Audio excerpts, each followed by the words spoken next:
Osio, Ayola. Welcome to the Red Road East. I'm your host, Fierce Truth Seeker. All right, so today, what we're gonna do, we're gonna just make this brief. We're gonna stick to the half-hour mark, okay? And this is Moors and Indians, friends or enemies, okay?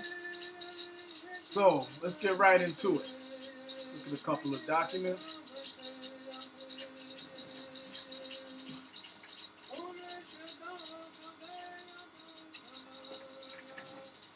So what we want to do in this half hour, I want to dispel the myth that, number one, the Moors and Indians are enemies, and two, that the Moors had no treaties before the U.S. Okay, some of the ignorant Aborigines who come on my platform have made such comments, okay, and I'm going to shut it down tonight, okay, because that's what the Fierce Truth Seeker does. So far, I've shut down every single argument that they have come in my comments section making. All right, so let's get right into it.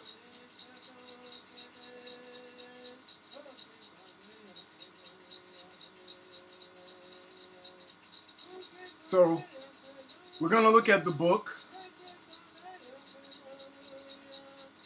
Dakota Time Walkers. Is by the late Meredith Musa Quinn, who was a Dakota Indian from the reservation. Okay? So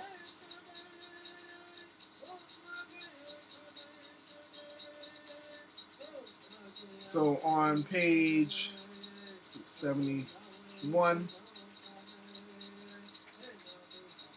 he says, for years, the Indians had been asking me to research certain treaties that could not be found in any government archives. Yet, they had prominent jurisdiction in all North and South American countries without any type of paperwork. Let me make this a little larger.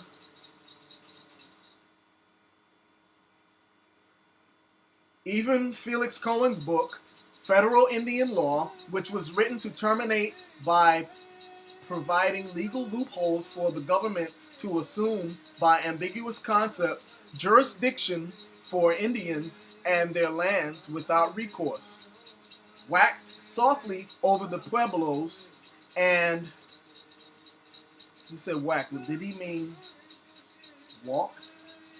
Could be a typo by him. Walked softly, I think he meant to say walked. Walked softly over the Pueblos and ranchard communities. Even today, after the Department of the Interior did an extensive and expensive study, the Treaty of Guadalupe Hidalgo cannot be enforced because of prior treaties that identified the territories. Yet the reading or showing of these treaties have yet to be seen or verified that they exist. They are called without any reference given for the names Bishop's Land, Secular Treaties, and Vatican Treaties. I avoided the issues and the Indians because no treaty copy could be found. The Indians I spoke with know of the treaties that did identify their territories, which turned out by hearsay only. They had never seen any paperwork. No legal advisor likes to be caught in this situation because, as a legal advisor, you are challenging land title of a nation. And any mistakes means death without any recourse to a domestic court who have no jurisdiction.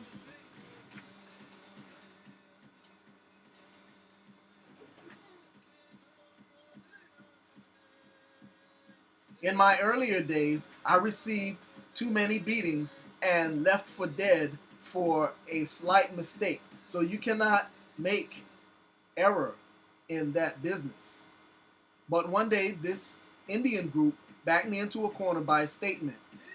They were going to occupy some known bishop's land without any paperwork. Their deaths would mean blood on my hands and not theirs. Blood on my hands and not theirs.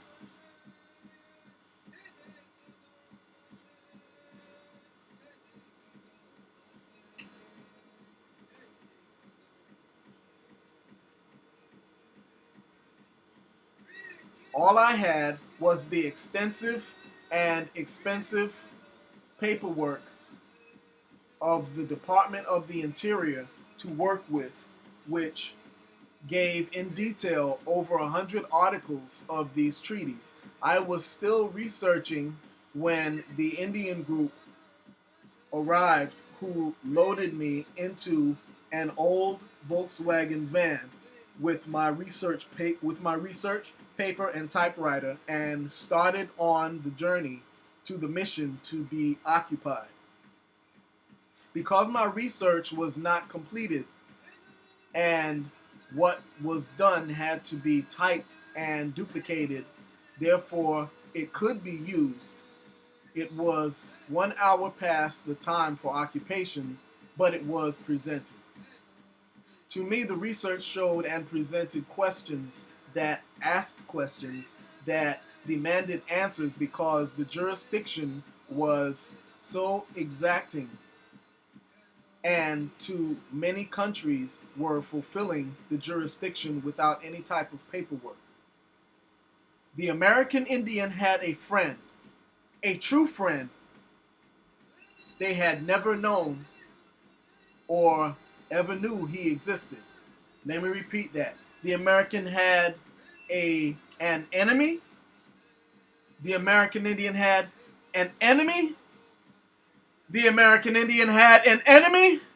No. He says the American Indian had a friend, a true friend that they had never known existed. Why? Because the existence of this friend had been completely erased from world history. Not by accident, but by a planned covert action which makes all world history for a period of around 1,000 years in error and not correct. Okay? Move on.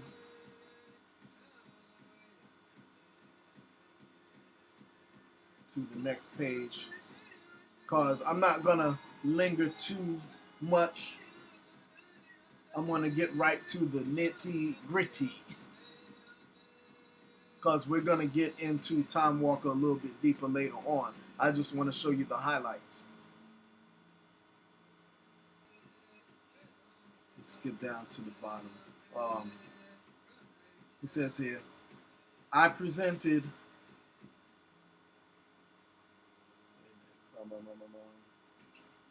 I believe such a friend existed when referrals or the lack of them gave no possibility of such an existence, only that a possible individual might up at a later date on March 11th, 1972, 4:10 p.m.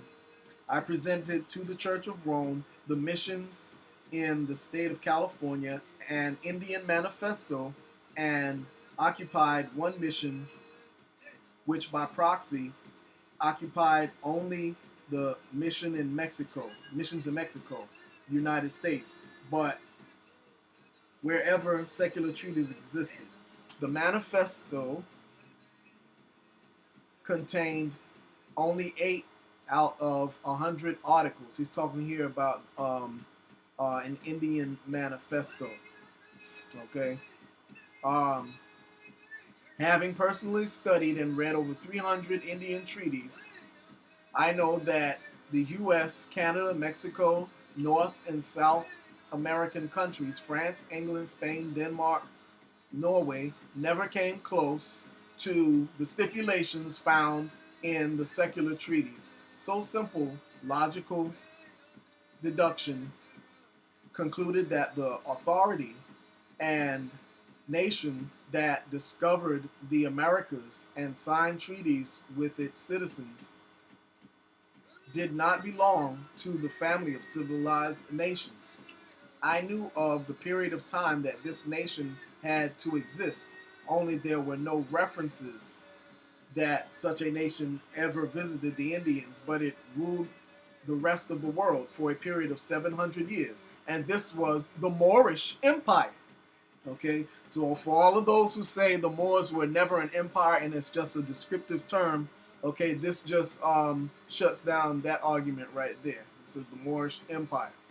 Almost 12 years later from the date of the Indian Manifesto in 1984, I found the name of the individual that signed these treaties with Indians to prove that no Indian had ever heard of and no historian has yet to place his existence in its proper place and time. I'll give you his name. Caliph Abdallah es Sagal, the last king of the Moorish Empire of Spain and ruled through 1491 AD, who sold his kingdom to Queen Isabella I in 1491 for $17 million. This reference can be found in Ripley's Believe It or Not, 9th series, Pocketbook, a division of Simon & Schuster. Why is this name brought to light? Find me a treaty that covers the pueblos and the rancheros with Spain or the Vatican, and we can put this name back to sleep. Why did the United States in its study state that Spain was subject to these Indian treaties? The alleged discovery of the Americas by Columbus was not a treaty. Cortez signed no treaties. Outside of the Treaty of Spain, which a land purchase took place with the United States for the state of Florida, Spain has signed no treaties with Indians since 1492. So, what treaties is Spain subject to? Next, civilized recorded history contradicts itself on evidence recorded on the subject of Columbus. In order to delete the name of Caliph Abdullah es Sagal as the discoverer of Americas, as the discoverer of the Americas, and could prove it by the treaties signed with the Indians of the Americas, Spain, after the purchase of the nation from Essegal and after the return of Columbus from the Caribbean, Queen Isabella I filed the Te Deum with the International Court in Hague on February 18, 1493, headed as the reversing and ridding the earth of a union meridian. If it was recorded that Spain, or the territories that make up what is now called Spain, had to delete the original discovery of the Americas by Spain, and a new discovery entered, who was the original individual that discovered the Americas prior to Queen Isabella I. Keep in mind, recorded facts cannot be disputed. Spain or Spanish people did not drive the Moors out of their alleged country, as stated by Anwar G. Cheng in his book, The Arabic Language, Its Role in History, page 81, as he put it, after the fall of Granada in 1492. It was a territory purchase between two royal families, Caliph Abdallah as-Sagal and Queen Isabella I, for $17 million in the year 1491. Okay, so this shuts down all of the so-called Aborigines who were coming to me with that nonsense about the Moors not having any treaties prior to the U.S. Okay, a legal procedure no different than the Treaty of Louisiana and Florida, which were land purchases only. If pueblos and rancheros have territories by treaties and no linguist can terminate them, what language were they written in? If the so-called royalty language of Spain is Castilian, which made up over 6,000 Arabic words, and the rest from Latin, who are the Spaniards? And where did they descend from? Why, when pueblos of New Mexico having treaties in an unknown language that they cannot translate, when my name was thrown in as one could help in the translations, overnight it was made a closed issue or reference no longer open for review. Okay, because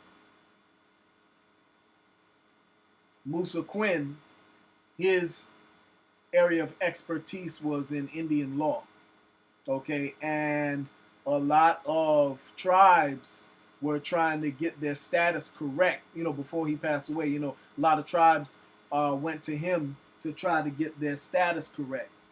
Okay, because he knew, all of those ancient laws and stuff like that, and the languages and stuff. You see what I'm saying? So this guy here who's writing this book is no lightweight, and he talks about how people who knew the type of stuff that he knows, back in the days, were killed just for, even if they suspected they had the type of knowledge that he had of the ancient languages and the ancient treaties and things of that nature. Okay, so moving on. Okay, so he says, hey, I'm no language expert. This dumb Sioux boy from the plains of South Dakota almost speaks the English language. I hate languages. I avoid them just like the plague. Just because I was able to prove that there is no language expert that can properly translate the Song of St. John the Divine and the Prayer of Atlantis doesn't make me an expert. If I don't know a subject, all one does is sit down and learn it. Just because I'm not a historian doesn't mean that I can't sit down, learn it, and plasma, we don't need to know all of that. All right, let's go down to... Okay, look at a fact. Queen Isabella I purchased Spain from Es-Sagal, which included about 3,000 warships for $17 million, but we know it didn't include the advanced weapons of the Moors. because England defeated Spain with only 35 ships. Come on now. Spain had 86 ships that could ram each English ship and sink it without firing a shot. How did Spain lose? Each English ship would have to carry enough warfare to sink 86 ships apiece. Not even the ships today can carry that much buckshot. That's right. There had to be a prior agreement that made it look like Spain lost the confrontation. Why? If you study the Indian Manifesto, which has only 8 articles, and there are over 100 articles, Spain could not meet the financial burden of these treaties with Indians, and neither could all the rest of the new civilized nations. The Moors did. I can locate to this day over 200 pueblos that used to exist in Texas, New Mexico, and Arizona that Spain had to maintain a population and an army for each pueblo that was to be protected from any aggression by a foreign power, plus the 8 articles in the manifesto and more. Bomb! Bomb! Bomb! Okay? So, for all who say the Moors were enemies of the Indians, that just shuts that argument right there, because it said the Moors protected the Pueblos against any foreign aggression. Okay? And you go back, and Quinn talks about how Essegal was friend of the Moors, a friend of the Indians, a true friend of the Indians. Okay? So, under the new Dakota language, it is a slang expression for talking about a subject. However, under the old forbidden Dakota language, which was a multiple concept thought arrangement, which in detail carried out several thoughts all at the same time, the word or such expressions had power arrangements in a proper sequence. First, power, the language. Second, power, the languages to be used. Third, power, how the language is to be spoken. Fourth, power, how the language is to express the subject. So forth and so forth and so forth on. There is not one tribal member today. Listen up, listen closely, Aborigines who come in my comment section. There is not one tribal member today in the United States who can deny that they speak the modern Indian language and not the old or ancient one, which is either secret or sacred. Okay, let me read that again. There is not one tribal member today in the United States who can deny that they speak the modern language and not the old or ancient one, which is either secret or sacred. Little do these Indians know that the old language got into this category because of an international executive order issued by the Vatican of Rome, which the new civilized nations had to carry out to protect the structure of their nations. Okay? So this executive order dealt with a language. What language? Whatever this language was, this order extended out to other languages that knew the language. What language? As stated earlier, I hate languages. I avoid them like the plague. But I admit Indians that speak French, Spanish, English, German, and even Eskimos who in their travels, blah, blah, blah. We don't need to go into all that. Let's skip up. Let me see. Blah, blah, blah, blah, blah. I just want to get to the meat and potatoes. If the Indian had treaties with a nation that had another language, then he could speak, write, and read this language. So the old Indian knew this language. What language?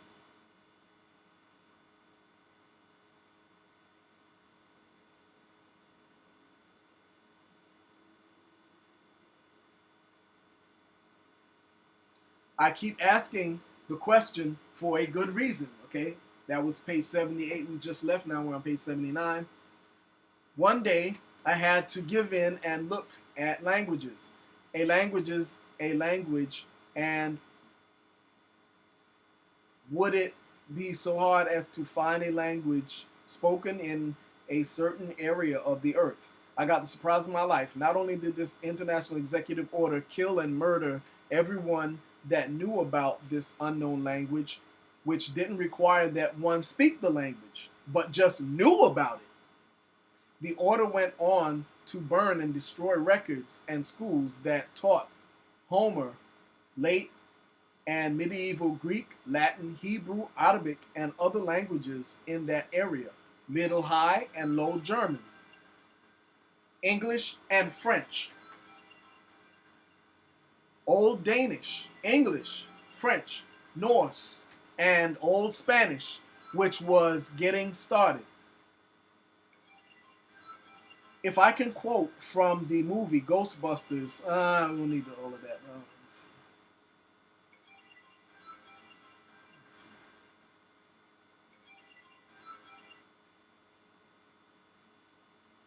Yeah, we don't need all of that. He's getting off topic. He does that sometimes. He gets off topic and gets into other stuff.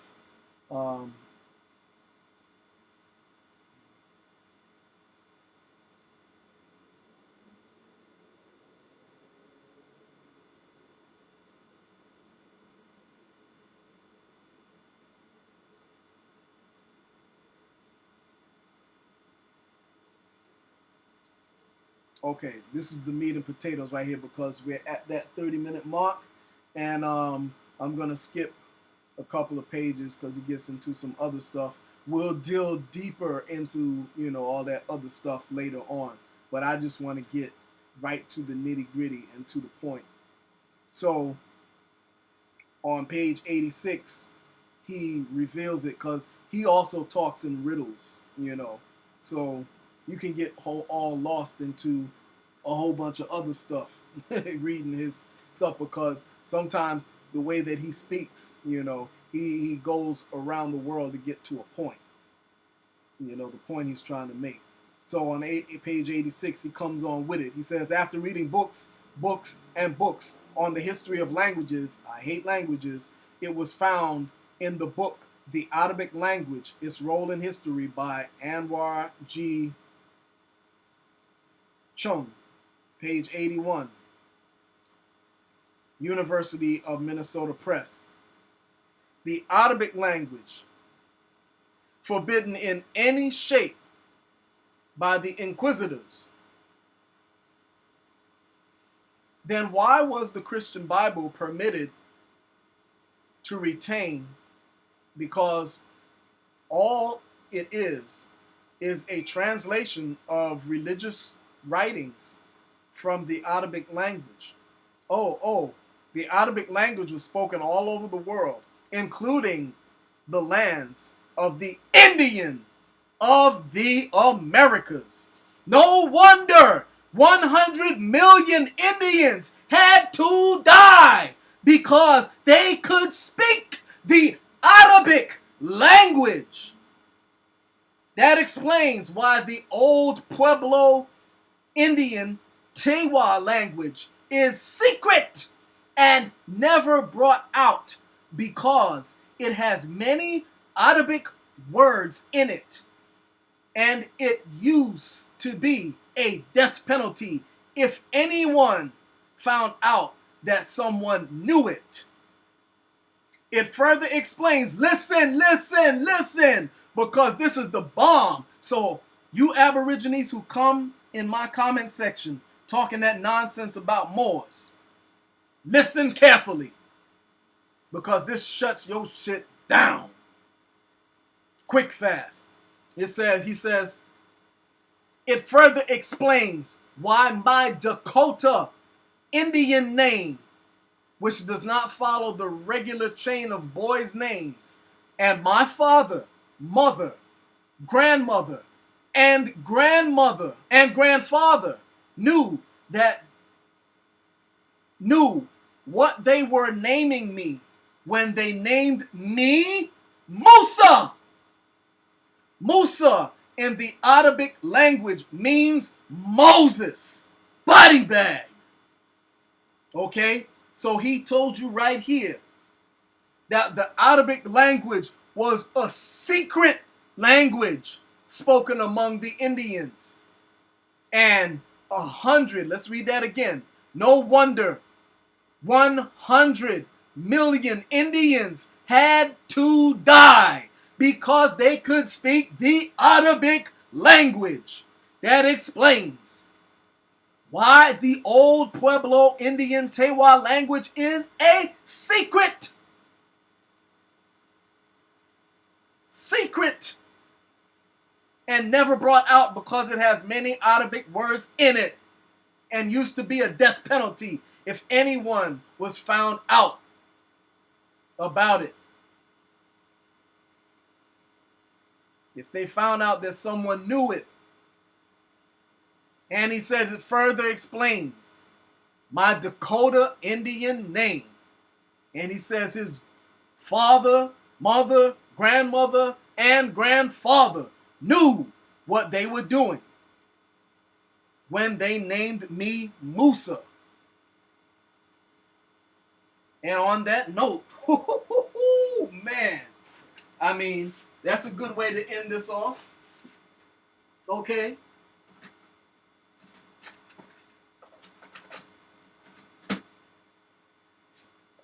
Okay. And I think we've shut down a whole lot of nonsense that these people who come in my comment section talking about Moors and this, that, and the other. Okay? And believe you me, there's a whole lot more where this came from. And on that note, I'm going to say, oh, the dog, go home, eat.